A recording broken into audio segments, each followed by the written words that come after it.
Sorry, I've got to cut off a little bit then. I think we were talking about the aspect of whether particular formations are fake, and I think ultimately it's very hard to, decide are things fake when the researchers aren't prepared to tell the truth about the subject.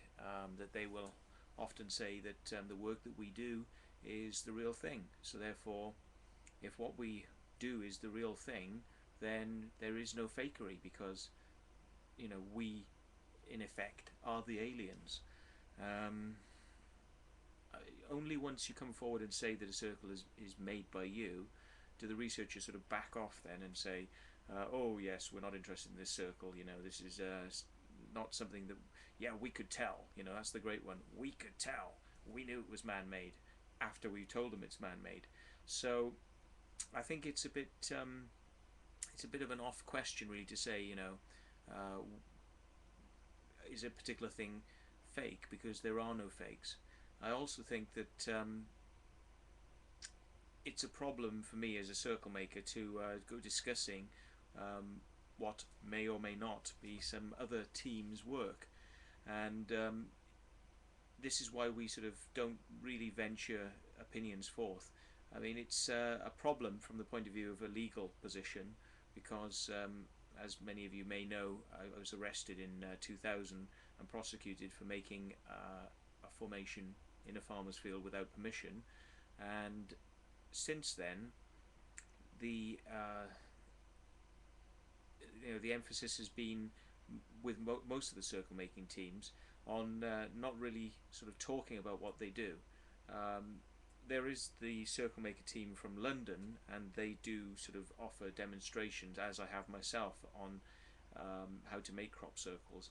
But I mean, when the whole thing is in its truest form, which is the original circle making art form, I mean, it's an unsigned piece of artwork, and it might have strange properties. People may see strange things in it. We as circle makers, we've seen strange things in the crop circles, and we know that people get amazing insights and inspiration in their lives from visiting the crop circles. And I think the circle makers just kind of want people to get from it what they want, and the problems happen when sort of zealous crop circle researchers basically come in and they take the work that has been created by the circle makers, and that they ascribe this to being alien activity. So we don't tell people what they have to think about a crop circle.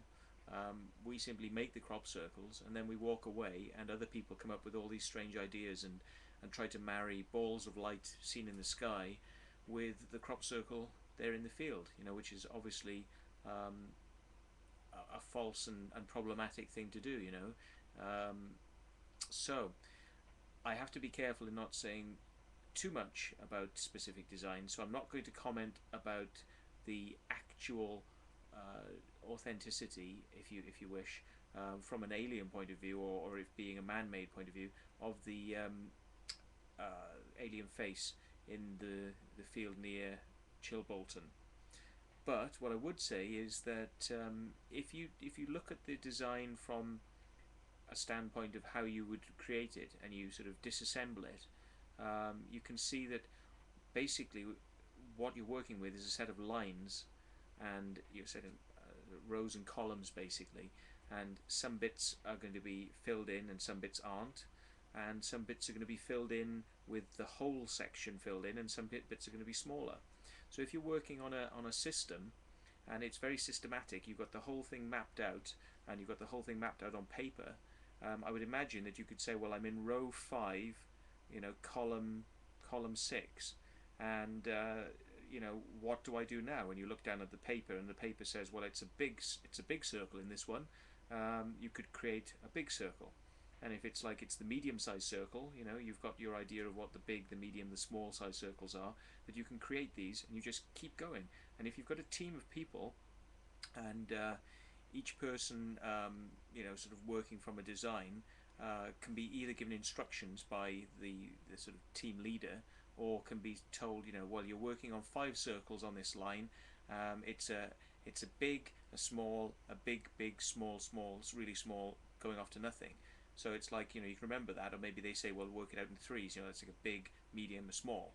And then you can remember that. So you go big, medium, small, working in a line. And then you say, what do I do next? And then you'd get given an instruction, and you carry on and do the next section, and you keep working like that in a systematic fashion. And by the end of the night, you're going to know that pretty much what you had on the paper is going to be what is now in the field. So, would something like that be possible to be created? I think because of the nature of the fact that we're dealing with what is sometimes referred to in computer graphics as a bitmap. It's actually a map of bits. Sort of. Then it is something that people could create, but it's up to you to decide whether or not people did create it. So let's have a look at some of the other comments that people have made. And what is my theory about the paranormal crop circles? Well, I do believe that somehow, and I don't profess to have the answers to how this works, but somehow crop circles attract paranormal phenomena.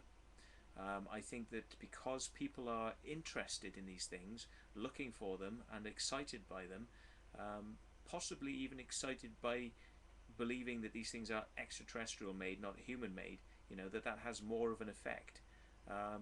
People tend to shut down, I've noticed, which is a bit of a shame, really, and it's also a reason why we don't talk, we don't name specific circles, because we don't want to disappoint people. Is that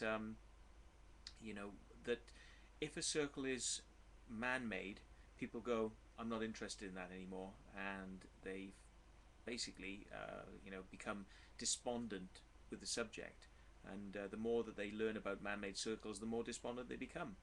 The more that people think that these circles are made by extraterrestrials, and that there's absolutely no way that these stupid guys who say they make them in the middle of the night, there's no way that they can make them, because they haven't got enough hours in the middle of the night, and it's too dark, and all these sorts of well-worn statements that get made by the crop circle researchers.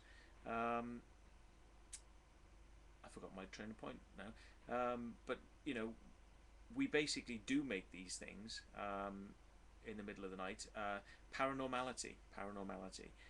Yes, that if it's a circle is made by people aren't interested. Not so much gets said about it.